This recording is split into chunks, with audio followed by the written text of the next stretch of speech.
sempre está pagando imposto por várias questões. Imposto, não sei, fundo de garantia não é imposto. Imposto mesmo eu não pago, né? Porque eu moro em casa alugada. Eu acho que o que tem mais imposto são nas coisas minúsculas, assim. Eu queria que não existisse imposto.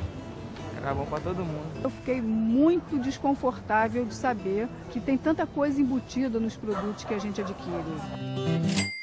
Aqui mesmo em São Paulo já tem aquele impostômetro, né?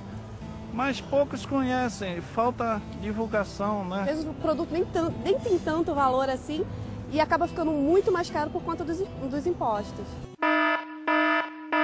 Conta de luz, 20%? É melhor nem saber. O que a gente consome de energia elétrica, por exemplo, é infinitamente menor do que o imposto que vem embutido na conta. Nem deveria ter imposto, remédio para a saúde. Remédio, uns 30%. Que legal, né? A gasolina tem o famoso CID, né? 35. A cerveja... Pô, não vai me decepcionar, vai, por favor. 25%. Ai, vou parar de beber cerveja. O cigarro, uns 38%? Ave Maria. Ainda bem que eu parei de fumar. A mensalidade escolar é o ISS. Seria 5%, né? Que absurdo. A gente paga muito caro por educação e é uma coisa que a gente deveria ter de graça. Nosso salário todo, tudo é para imposto. Você paga só de imposto de renda no teu salário, 27,5 já é. Inclusive, acho que é uma coisa que eu posso chegar em casa agora e calcular para ver quanto é que eu pago de imposto durante o ano. Quanto eu trabalho por hora, por dia, por mês para pagar imposto. Acho que seria interessante se o imposto estivesse descrito na etiqueta de preço, na nota fiscal. Eu acho que deveria vir identificado nas embalagens. Teria mais informações naquilo que a gente estivesse comprando, né? Falta transparência. O imposto, na verdade, ele vai para onde? Com tanto dinheiro desviado, sobra dinheiro suficiente para atender às nossas necessidades? Eu acredito que não. Político só faz para ele. É um absurdo, porque na verdade a gente está trabalhando para eles, né? Tinha que ver os benefícios dos impostos que a gente paga. Realmente essas coisas a gente tinha que saber, tinha que ver e ele tinha que dar essa explicação. Existem milhões em obra para a Copa, obra do governo federal que não dá em nada. Então, saúde e educação está deixando a desejar a vida toda. O povo tem que reagir. O povo tem que saber votar. O povo tem que escolher seu representante.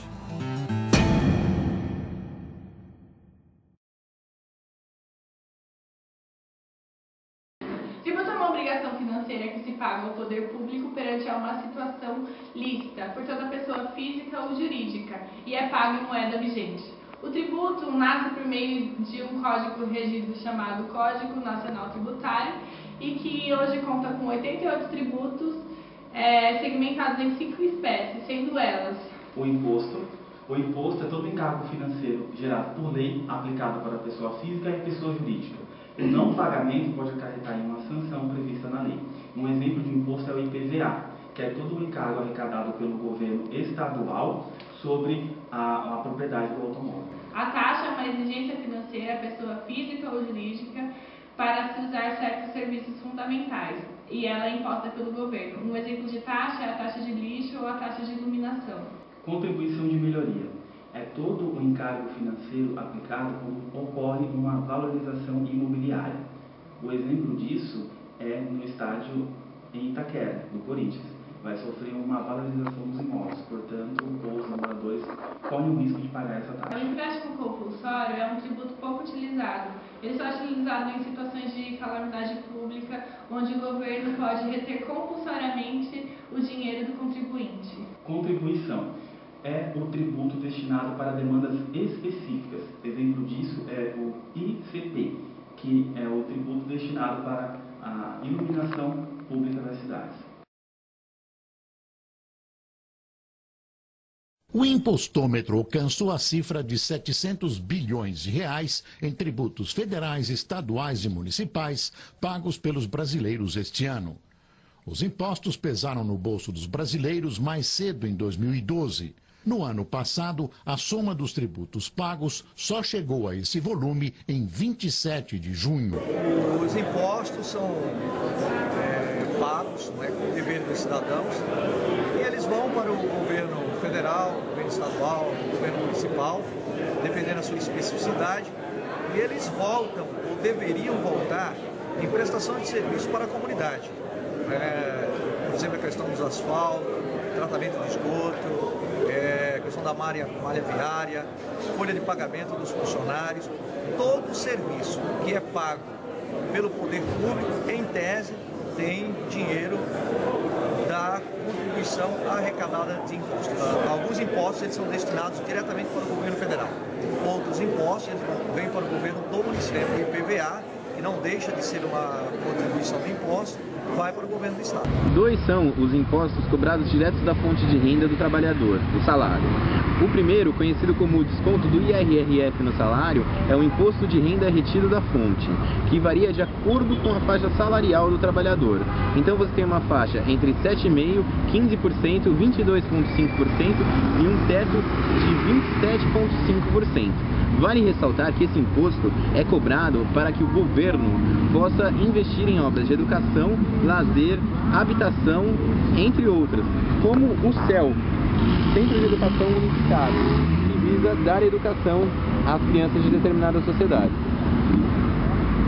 Para fiscalizar os impostos, o governo exige a declaração do imposto de renda.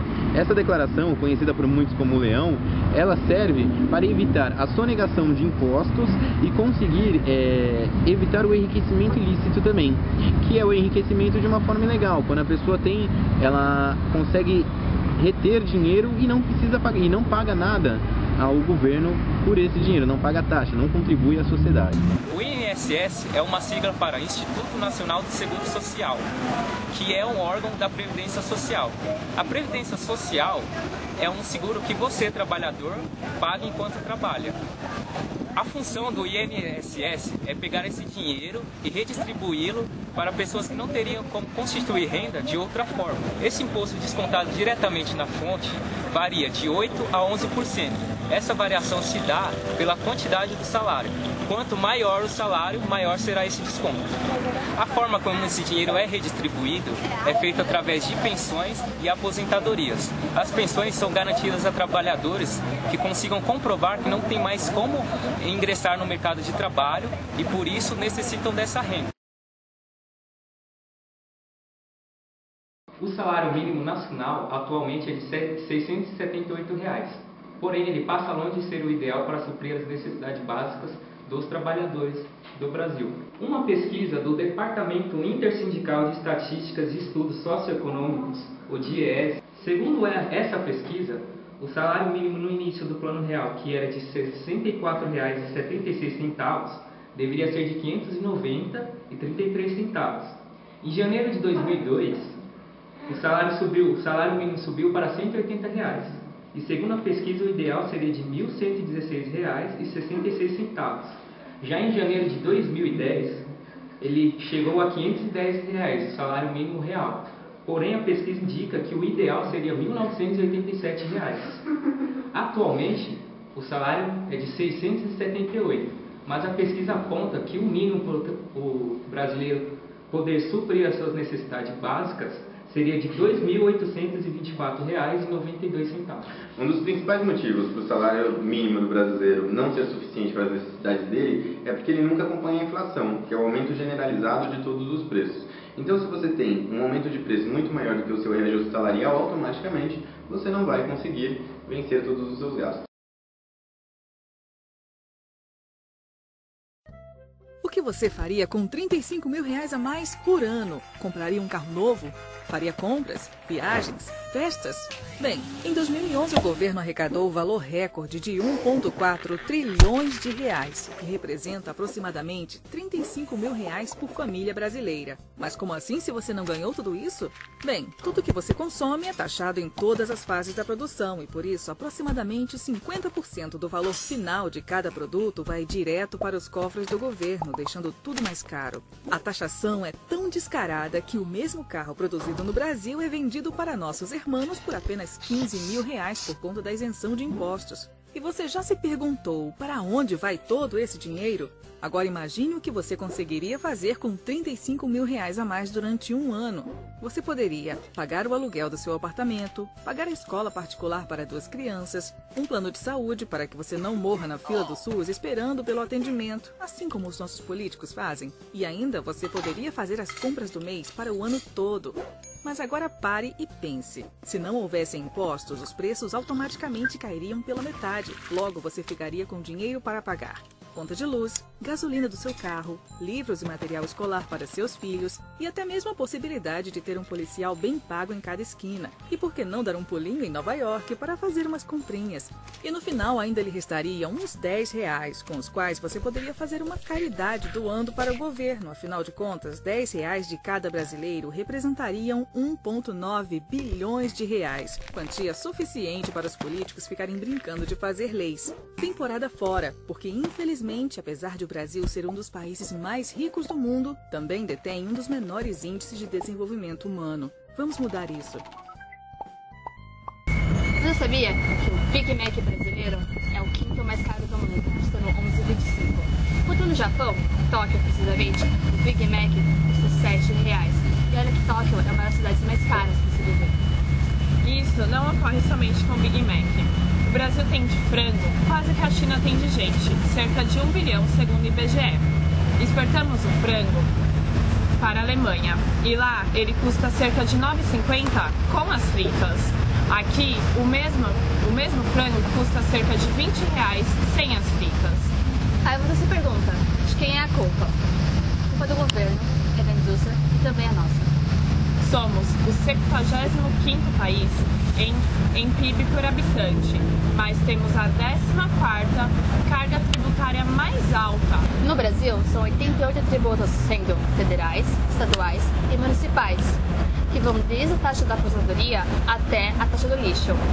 46 normas tributárias são criadas por dia no Brasil, ou seja, a cada 26 minutos a Receita Federal cria uma nova norma. Mas por que isso acontece? Talvez o problema esteja mesmo na realidade do mercado brasileiro. Pagar R$2.000 no Samsung Galaxy passou a ser uma despesa aceitável, mesmo que isso seja um valor mais alto do que o salário mínimo.